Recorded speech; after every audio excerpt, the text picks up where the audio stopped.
In today's video, I'm going to share with you how to replace the blade on a Stihl HLA 145 hedge cutter attachment for your Stihl combi engines. I'm also going to take the opportunity to strip the whole unit down, give it a good clean, get all the old grease out and re-grease it for you. And I'm going to show all of those stages in this video. And if you find the video useful, don't forget to hit that like button and maybe consider subscribing. So with that all being said, let's get on with the video.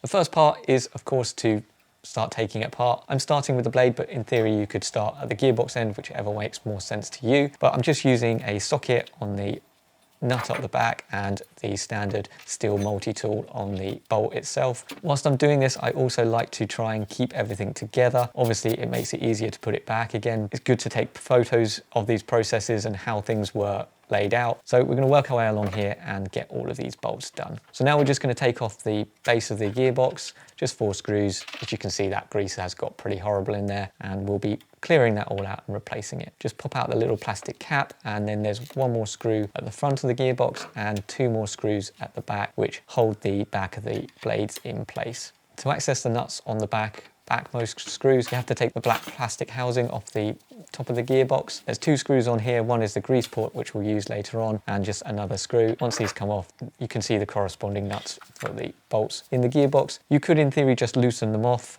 but as I'm clearing out the gearbox, I'm taking the whole thing off and giving it all a clean. And the blades just pull out nice and simple. This gearbox is really easy and simple. There's no real parts that come flying or anything like that, like some of the older models. So it's a really simple and kind of safe gearbox to have a play around with.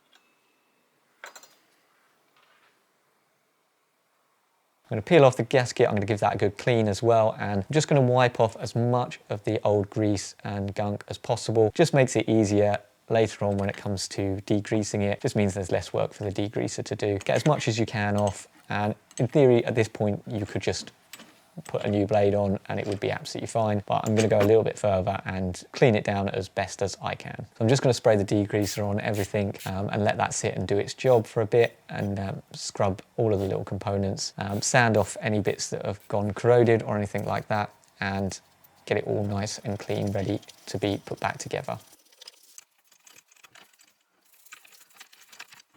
You can see the old blades and the new blades. The difference is quite stark.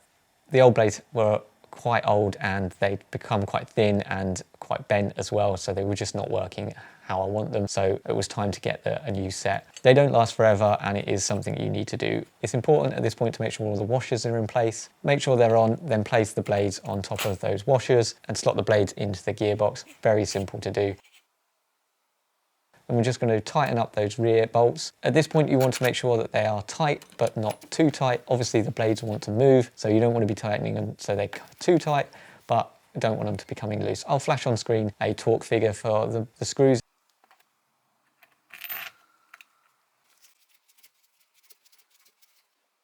We'll just put the plastic housing on. I will be greasing using that port a little bit later on, but at this point, I wanted to do the process dry, make sure it was all working before I got grease involved. If it wasn't working, have to strip out the perfectly good grease again. So now I'm happy that it's working and it's all in the correct place. I'm going to start greasing, then I'll put the housing back on, put some more in the back and on the shaft as well. I do recommend just turning them manually as well.